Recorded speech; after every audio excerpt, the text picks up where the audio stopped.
Hi grade 7s, I'm here with Whitney's Kiss, chapter 6. When she neared his school, her eyes started scanning the small groups of high school students hanging around. He never waited in the same place. He often watched her from a distance, looking to see if she would spot him. Other times, he would sneak up behind her and surprise her. When she had scanned all his usual hiding places and still didn't see him, she assumed he had sport or detention again and walked on. She needed to get to Mrs. Pillay's house this afternoon, and she wanted to get there as early as possible. She was 2 blocks from the school already when she heard footsteps behind her. She pretended not to hear and kept walking, hoping it was Lucky. He would catch up with her any second. When nothing happened and the footsteps continued, she decided to cross the road. She glanced behind her to look for cars and noticed that it wasn't Lucky who was behind her. It was another boy from his school, and he was watching her. Whitney crossed the road and walked a bit faster. She heard the footsteps crossing the road as well. A sense of panic started rising up within her. She was used to walking home alone, but she'd never felt completely safe. Now she felt distinctly fearful. Why was he following her? What did he want? She heard him jog a few steps to catch up with her, and her courage snapped. She turned a corner and broke into a run. "Come here!" he shouted, but she didn't listen. I need to run. I need to get out of here, she thought frantically. "Whitney, wait up! I've got something for you!" When she heard her name, she slowed to a stop and looked over her shoulder. "Don't run away from me. I'm supposed to give you something from Lucky," the boy said, catching up with Whitney. "From Lucky?" she asked suspiciously. She was out of breath and jumpy from the adrenaline. I thought you were following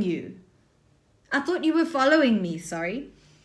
"I was following you. I was told to give you this," he said, holding a folded piece of paper. "You scared me," Whitney said, taking the paper from him. "Sorry," the boy said with a smirk. "Look, Lucky's waiting for you, and I've got to go."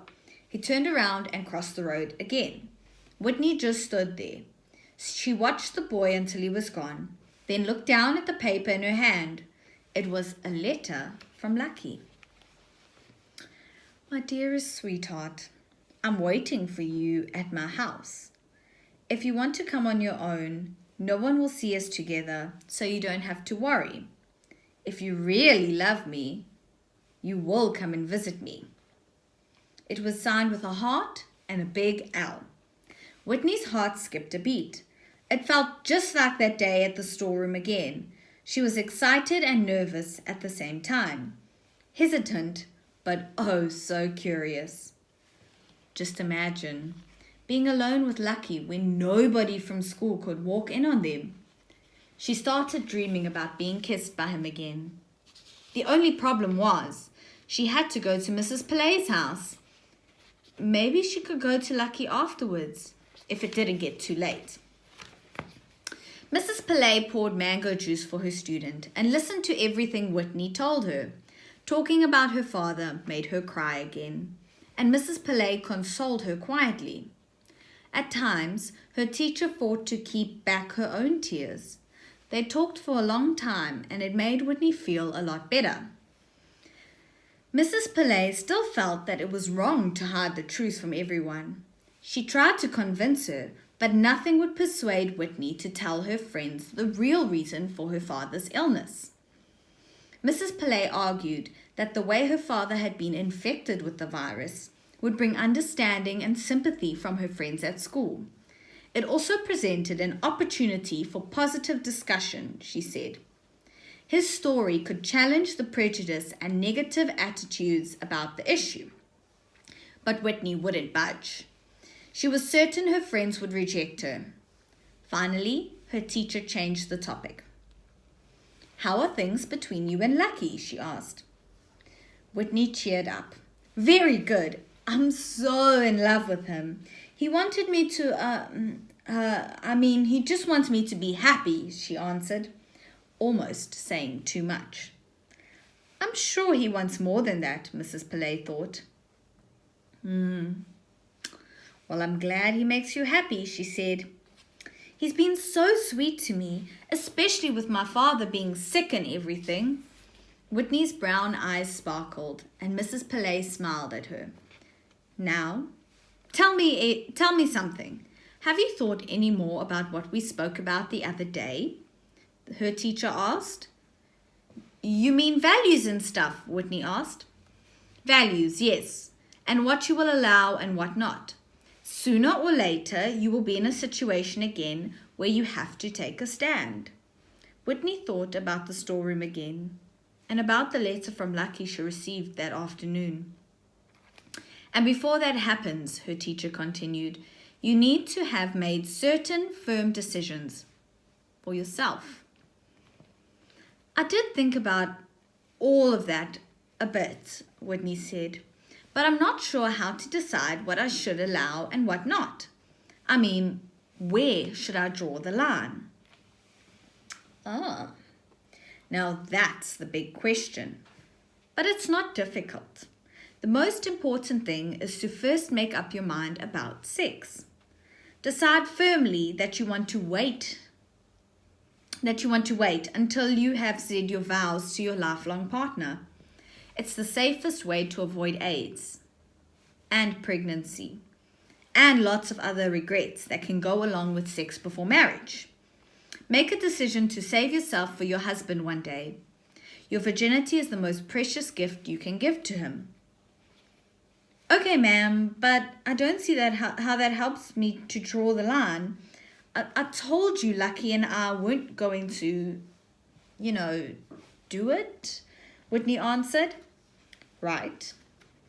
But remember I said many teenagers who don't plan to do it still end up doing it? That's because they didn't realize how easily one thing leads to the next. It's kind of like running down a steep hill. It's very hard to stop yourself. Mrs. Pillay leaned over and poured some more mango juice for Whitney.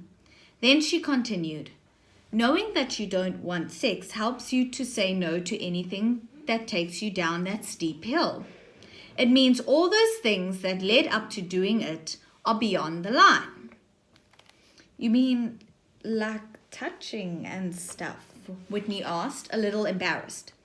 Exactly. Touching certain parts of the body and undressing, and even certain kinds of kissing, all belong on the other side of the line. These kinds of things lead up towards sex, and it makes it really hard for you to say no. If you allow some of these things, your boyfriend may get the wrong message and think that you want to go all the way. He may not want to listen to you when you say, stop. Lucky is not like that, Whitney protested. Besides, why is it only the girl who has to say no? Mrs. Pillay laughed at Whitney's sharp question. It's not, Whitney. A boy also has to make up his mind not to have sex until he gets married. But when you're with someone, you cannot afford to rely on the other person's decision and wait for him to say stop. You may not even know if he has made such a decision.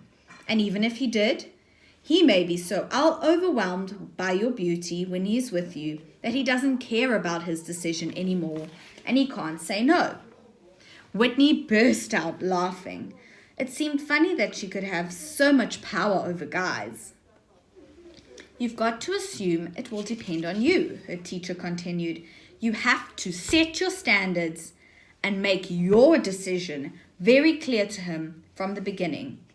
And let your no be no. Whitney thought through this for a second. She'd planned to go to Lucky's house afterwards, but if she had to be honest with herself, she didn't think he would be the one to say stop. She would have to draw the line.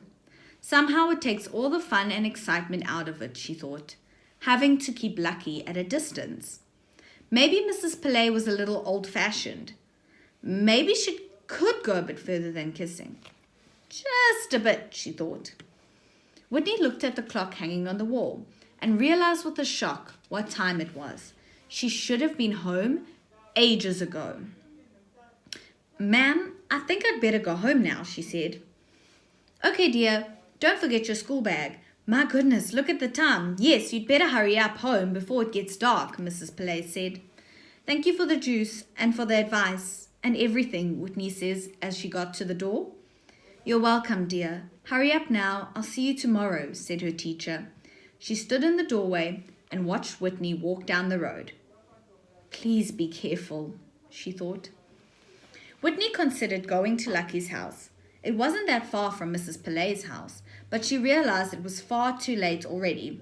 Her mother would be worried by now. She would just have to explain to him tomorrow why she never came. She thought about the letter again.